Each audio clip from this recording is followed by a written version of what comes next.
I finally played the first and second USTA League matches of this year. I was on travel for a bunch of the first quarter, so didn't really get to play much, but or at least matches anyway. But I did have a match last Thursday and then on Sunday.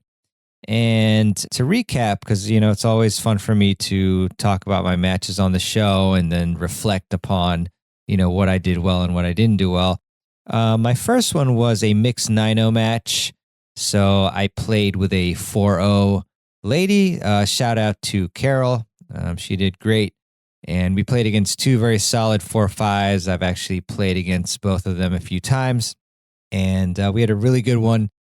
My partner and I ended up winning 5-7, 6-4, and 1-0. So the third set is a tie break, in case you didn't know. It's actually a super tie break.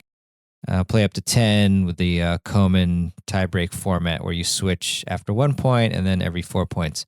But yeah, it was really good. We had a very close first set where it just took, that break at 5-all, unfortunately. But, funny enough, when we lost that first set, I told Carol, no worries, we're going to take it to a third set breaker. I just felt really confident because, I knew when I saw our opponents that we would have a tough match, but we actually played quite well and we were really in the thick of things.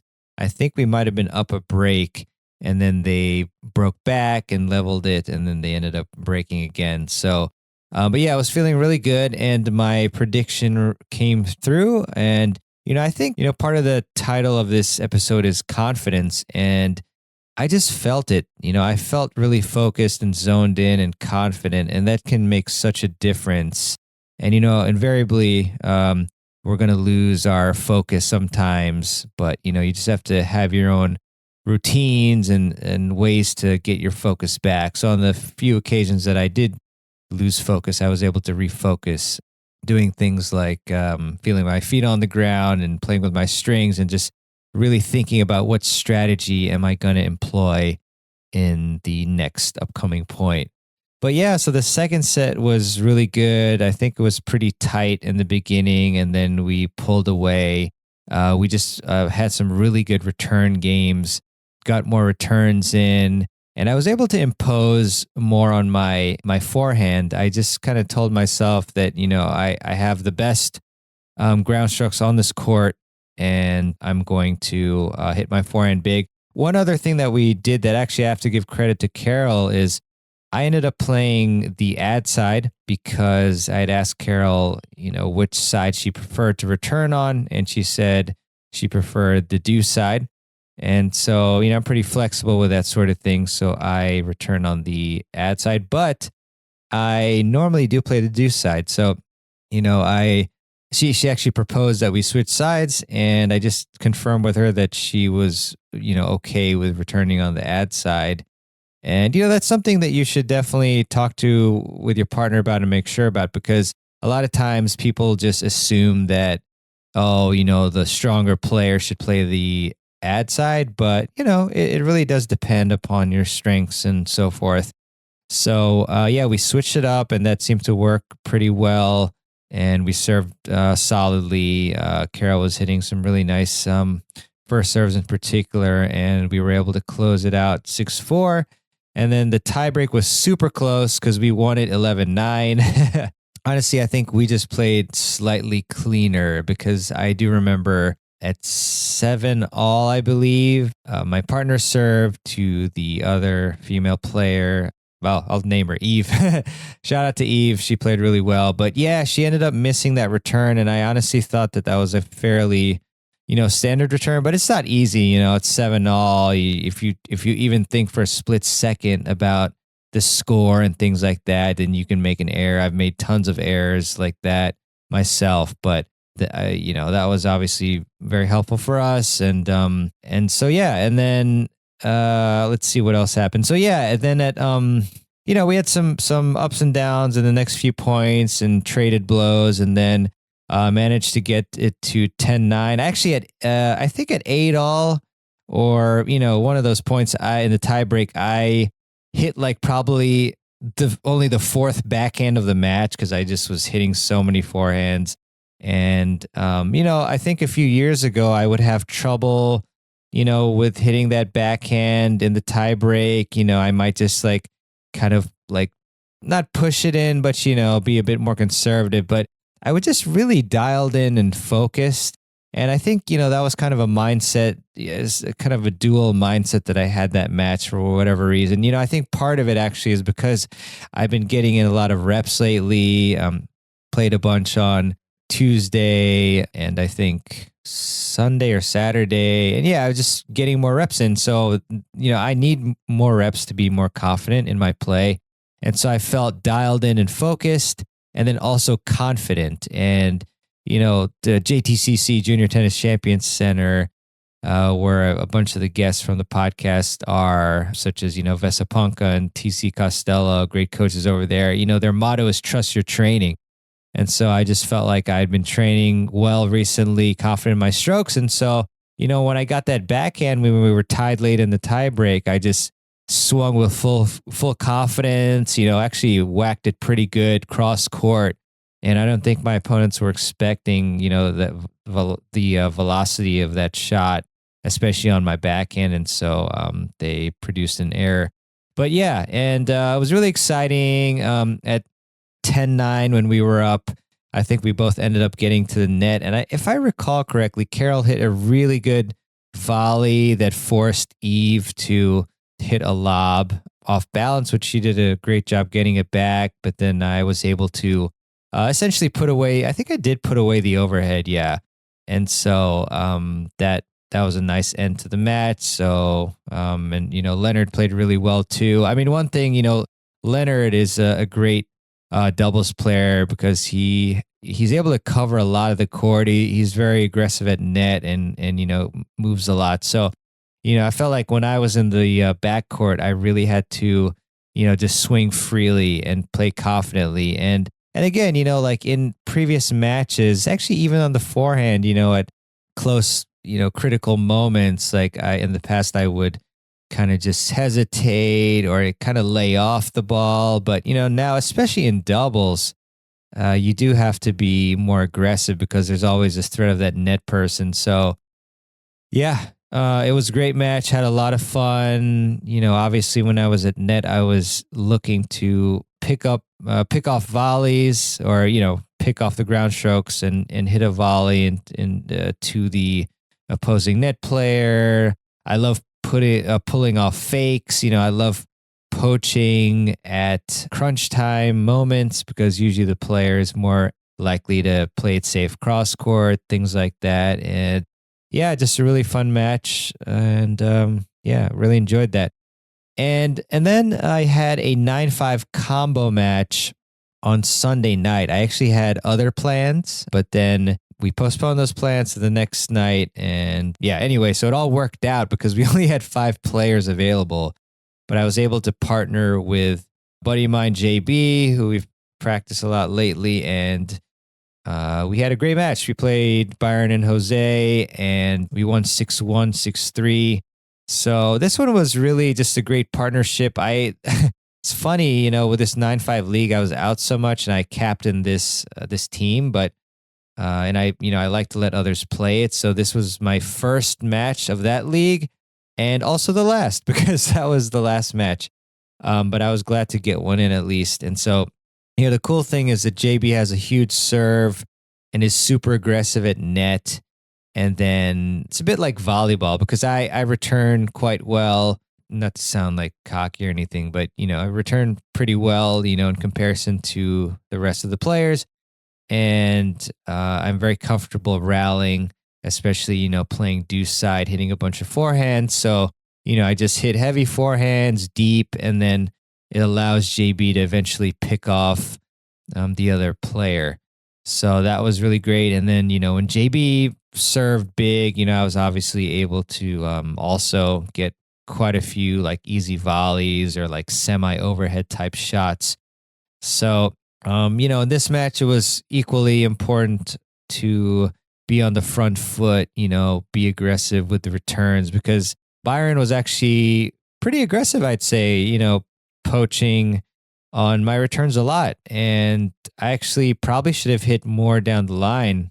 But luckily, when I did return, the opposing player had, a decent amount of pace on his serve. And then I just like swung, again, freely. And I was able to put a lot of pace on my returns. So, when Byron did get a racket on my returns, he did have a little bit of trouble, keeping it like in the court, or hitting like a aggressive volley and whatnot. So luckily, his aggressive play didn't really destroy us or anything, even though it was like a good play by him.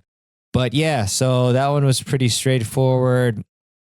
Second set was so first set 6-1, second set was 6-3. Again, we jumped into another like 5-1 lead, but unfortunately, I actually did get broken when I was serving at 5-1, which is a little bit annoying. I was hoping for the clean sweep with my serve there, but always things to work on, more velocity I can get on the serve. So I'm definitely gonna keep working on that. But I mean, that's a really important thing. Even though I don't have like the most pace on my serve by any means, I do try to place it well, and luckily, as long as that my partner can volley pretty well, I'm pretty confident with my return, because I do stay back actually quite a bit. I know you doubles purists don't agree on that sort of type of serve and stay back thing, but it does work for me pretty well, and so I do that. But certainly, there's times where I do serve and volley. But yeah, so that was a good one. I got broken, and then I think Jose held, but then JB stepped up and served it out, so that was great. So yeah, with the 9-5 match, it was a little, the level goes up a little bit, in terms of the half point, especially. But yeah, so with that one, I had to employ a couple more tactics of some fake poaches, and just kind of like anticipating where the ball is going to go like quicker, because the ball does travel significantly faster, in the 9-5 men's and the 9-0 mixed.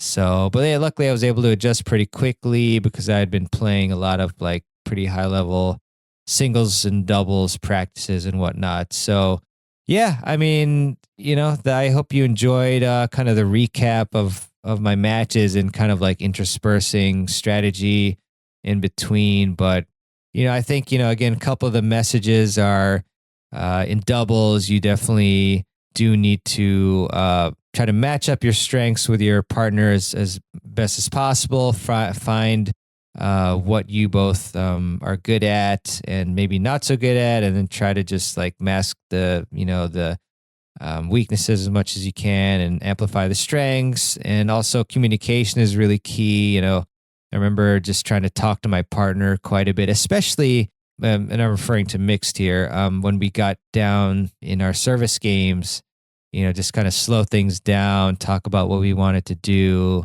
And that helped a lot. And then just trying to be aggressive at net as well, put more pressure on the opponents, make them try to guess what you're doing.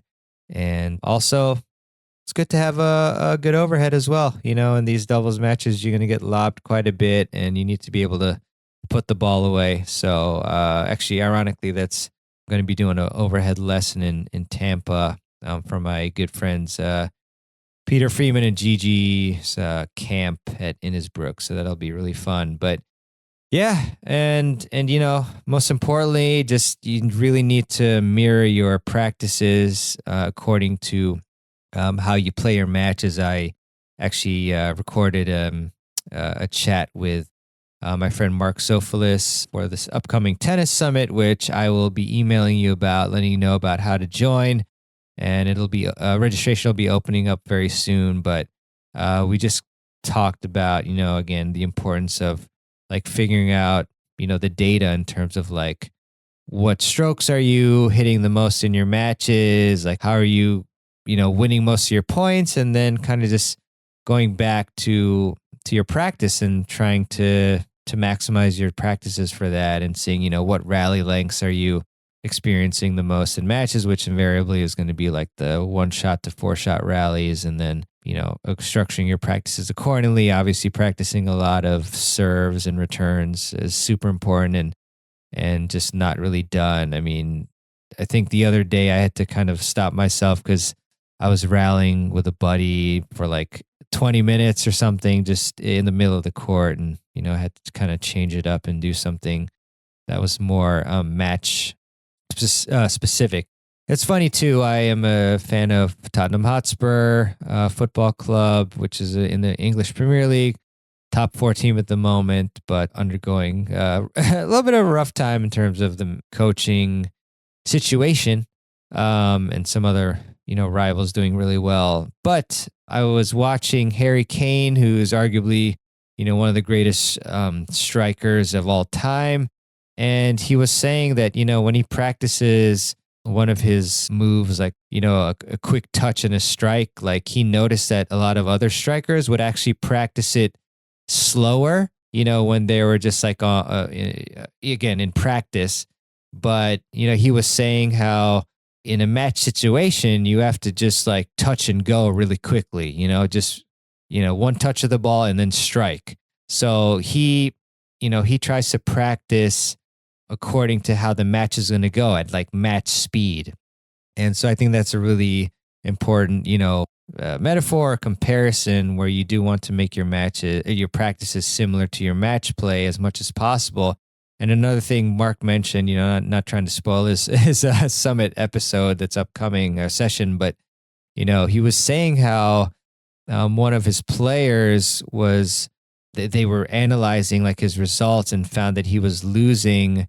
Most of out of the first 4 games, he was usually losing the majority of those first 4 games. And then they tweaked his warm up. And one of the things that they noticed was when he was warming up, and of course, everyone does this like in the beginning, to warm yourself up. But, first few minutes, like, the tempo, the pace of the ball is like slower, right? But he was actually hitting at a slower pace and his intensity was slower than his match play. So then when he started the match, then he was still in that slow mode. So in practice, so in his warm up, they tweaked his warm up by making him, after a few minutes, of course, of warming up, that he practiced with a higher intensity and higher, pace and whatnot.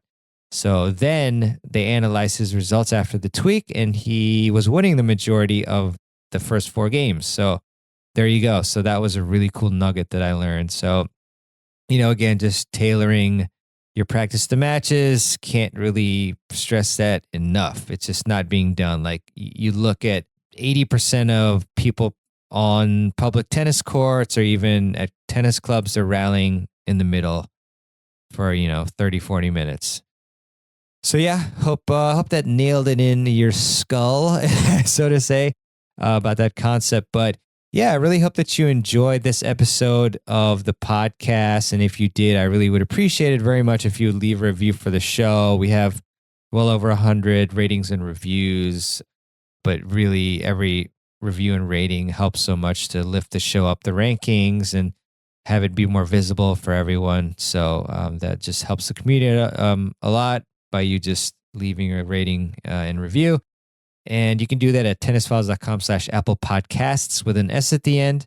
Also, I want to leave you with a quote as I do at the end of every show. This one is by Ruth Gordo. And Ruth said, "Courage is like a muscle. We strengthen it by use." So yeah, I love that quote for sure. And yeah, like I said, I'll keep you updated on Tennis Summit 2023. We've got, already over 30 coaches committed and, working on their content for the summit, and it's going to be fun. The 7th year that I've done it, which is wicked. Really can't believe it, and it's been a great experience, and people love it. So, been soliciting a lot of thoughts and feedback about what people want to hear on the summit. So I'll try to tailor it best to your all's needs and my needs as well, because I'm just like you all, just amateur club level USTA swashbuckling tennis player who really enjoys the game, and not really sure why I threw in swashbuckling, but I just thought of pirates, if that's even applicable to pirates. But yeah, all right. Well, I think just by talking about pirates, it's probably time to end the episode. So Thanks so much for listening. I look forward to you listening to future episodes. Thanks so much and have a great one.